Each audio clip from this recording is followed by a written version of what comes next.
বন্ধুরা আসসালামু আলাইকুম। আপনারা কেমন আছেন? আশা করি আপনারা ভালোই আছেন। আলহামদুলিল্লাহ আমিও ভালো আছি। আজকে ইলিশ মাছ দিয়ে সরিষা দিয়ে আজকে সুন্দর একটা রেসিপি করে দেখাবো বন্ধুরা। ভিডিওটা প্রথম থেকে শেষ পর্যন্ত দেখুন আর আমার পাশে থাকুন, আমি যেন আপনাদের জন্য নতুন নতুন ভিডিও তৈরি করতে পারি।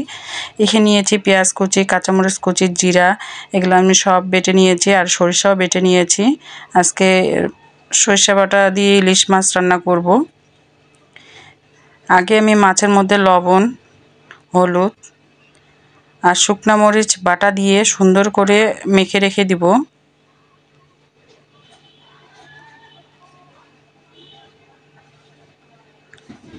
এখন আমি সামান্য একটু শুকনা মরিচের বাটা দিয়ে দিলাম।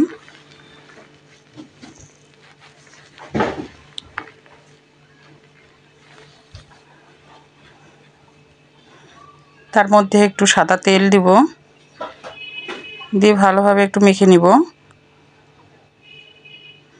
যে কোনো মাছ রান্না করলে প্রথমে আগে ভালোভাবে একটু মেখে রেখে দিবেন, তাহলে মাছের মধ্যে লবণ আর হলুদটা সুন্দর করে মিক্সড হয়ে যাবে। এখন আমি তেলের মধ্যে পেঁয়াজ বাটা, কাঁচামরিচ বাটা দিয়ে ভালোভাবে ভেজে নিব।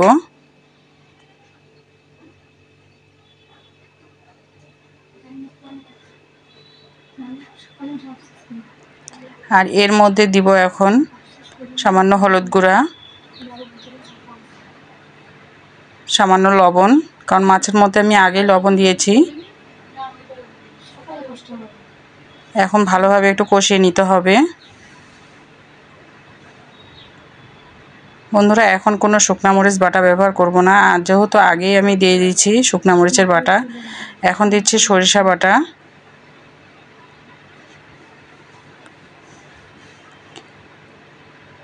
এখন সরিষা বাটা দিয়ে ভালো করে মাছটা কষিয়ে নিব।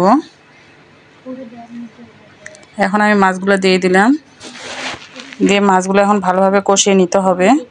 যত মাছগুলো কষিয়ে নেবেন তত কিন্তু খেতে ভালো লাগবে। এভাবে দুই একটা নাড়াচাড়া করে নিতে হবে।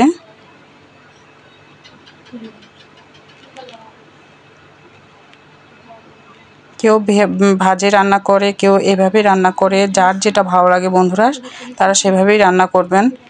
আমার ক্ষেত্রে আমি এভাবেই রান্না করি।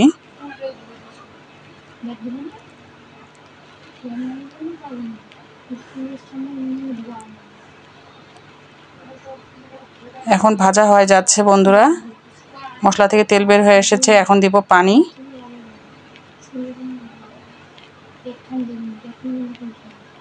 দিয়ে কিছুক্ষণ ঢাকা দিয়ে রেখে দিব।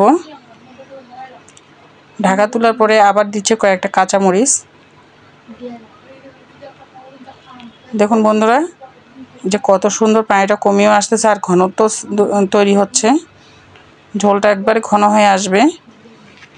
এই যে আমি এখন পরিবেশন করে নিলাম। আমার সরিষা বাটা দিয়ে ইলিশ মাছ রান্না করা শেষ। আপনারা এইভাবে রান্না করে খেয়ে দেখবেন, ভালো লাগবে। কেমন হয়েছে আমাদের কমেন্টের মাধ্যমে জানাবেন। আসসালামু আলাইকুম, ভালো থাকবেন সবাই।